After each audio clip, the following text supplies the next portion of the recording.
नमस्कार मित्रांनो. तो मिथुन राशीचा पुरुष. हा पुरुष बोलतो खूप, पण त्याचे शब्द कधीही वायफाय नसतात. ते कधी मृगशिरासारखे शोध घेणारे असतात, कधी आदरासारखे खोल दुखण्यांमधून साथ घालणारे असतात, आणि कधी पुनर्वसूसारखे माफ करणारे सुद्धा असतात. नव्याने जगायला शिकवणारे असतात. त्याला बदल हवे असतात, काही संपून नाही, कारण त्याला स्थिरतेपेक्षा बौद्धिक चैतन्य अधिक महत्वाचं वाटतं. आणि प्रेमातही त्याच्या अशाच काहीशा भावना असतात. तो फक्त हातात हात देत नाही, तो विचार विसरतो. ती तुला राशीची स्त्री. ती फार बोलत नाही, पण तिच्या नजरेत चित्रासारखा आत्मविश्वास असतो. तिचं व्यक्तिमत्व सजलेलं नसतं, ते घडवलेलं असतं. स्वातीचा मोकळा स्वभाव ती समोरच्याला जसं आहे तसं स्वीकारते. शब्द कमी, समज अधिक. विशाखा निसंदिग्ध. एकदा प्रेम स्वीकारलं तर ती कोणत्याही वादळात हात सोडत नाही. ही तिची विशेषता आहे. ती हळूहळू जवळ येते, पण तिचं एकदा मिळणं म्हणजे शाश्वत प्रेम. या दोन्ही राशी त्रिकोण योगात आहेत, म्हणजेच मिथुन आणि तूर. दोघांचे विचार एकाच दिशेने वाहतात. मिथुन आणि तूर दोघेही वायू तत्वाचे. एकमेकांशी त्रिकोण योगात येणारे हा योग त्यांच्या स्वभावात एक सहज समजूत निर्माण करतो.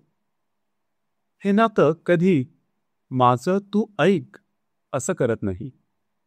ते नातं आपण बोलूया आणि एकमेकांना समजून घेऊया असं सांगतं. त्यांच्या चंचलतेला तिची समजून घेणारी वृत्ती भेटते, आणि तिच्या संयमाला त्याचं असतं बोलणं अस्तित्व स्पर्श करतं. त्याचं बोलणं असं असतं. नक्षत्रांमुळे त्यांच्या नात्याचा परिणाम कसा दिसतो हे सुद्धा बघू.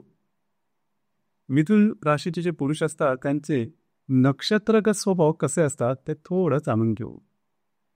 मृगशीर्ष नक्षत्राचं जे पुरुष आहे हे जिज्ञासू असतात. छोट्या मोठ्या गोष्टी जाणून घेणारे असतात, आणि त्यांची जिज्ञासू वृत्ती ही जबरदस्त असते, आणि त्यामुळेच त्यांच्यामध्ये एक अलर्टपणा सुद्धा आलेला असतो.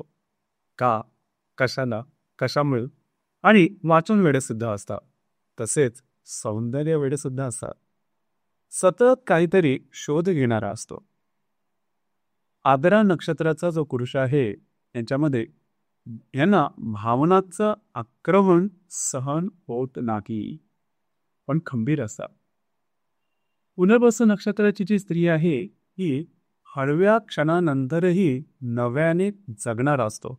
म्हणजे पुनर्वसू नक्षत्राचा पुरुष हा त्याच्यावरती कितीही दुःख किंवा दुःखाचे डोंगर जरी कोसळले तरी नव्या उमेदीने जगणारा असतो, पुन्हा प्रेम करणारा असतो.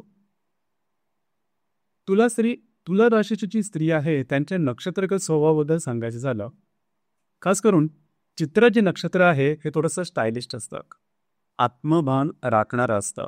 सेल्फ रिस्पेक्ट यांच्यासाठी फार महत्वाचा असतो. पण नात्याला सौंदर्य देणारे असतात. थोडे तिखट असतात त्यांच्या सौंदर्यासारखे, परंतु नाताला नक्कीच मान देणारे असतात.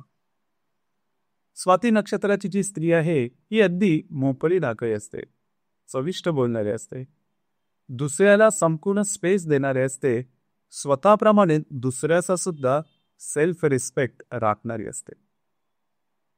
विषाण्या नक्षत्राची जी स्त्री असते ही अत्यंत फोकस असते, म्हणजे एकाग्रता हिच्यामध्ये खूप चांगली असते. एकदा प्रेमात पडली तर मागे न हटणारी.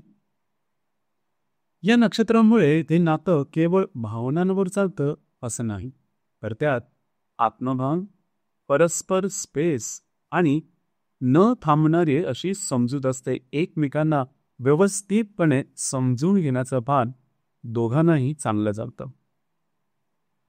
आता हे नातं जमतं का? कारण दोघंही बोलायला मोकळे. मग एकमेकांसाठी एकमेकांना जोडण्यासाठी जोर देत नाही. त्यांच्या नात्यामध्ये जोर जबरदस्ती अजिबात नसते. दोघेही प्रेमात आहे, पण स्वतंत्रतेला न गमावता. ही गोष्ट फार महत्वाची आहे. पॉझिटिव्हनेस जो आपण साधारणतः प्रेमामध्ये बघतो, तो पॉझिटिव्हनेस यांच्या प्रेमामध्ये म्हणजेच मिथुन राशीचे पुरुष आणि तुळ राशीच्या स्त्रियांमध्ये दिसत नाही. एकमेकांच्या नजरेत ते स्वतःला हरवून देत नाही. ते एकमेकांमधून स्वतःला शोधतात. बरं, हे नातं मग कधी गडबडू शकतं ते सुद्धा जाणून घेणं महत्वाचं आहे.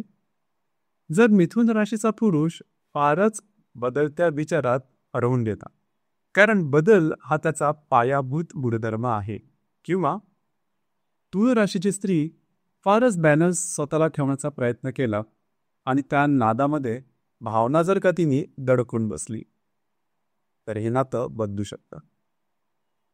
हे नातं थांबत नाही, पण थकल्यासारखं होऊ शकतं. मग याच्यामधून वाचायचं असेल तर नेमकं काय करायचं? त्याने तिला ऐकणं शिकवायला हवं, शब्दांपलीकडचं. आणि तिनं त्याला थांबवणं नव्हे तर समजून घेणं सुरू ठेवायला हवं. त्याला समजून घ्यायला हवं. आधी तू किंवा नेहमी मी असं कधीच म्हणता कामा नये. हे नातं फक्त आपण आणि दोघंही असं असायला हवं. हे प्रेम प्रखर नाही, पण खोल आहे. हे बोलकं आहे, पण कधी कधी मौनातलं सुद्धा आहे. या दोघांच्या नात्याला नाव नाही, पण त्यांना दोघांनाही माहीत असतं, हा माणूस माझा आहे आणि मी त्याचा आहे.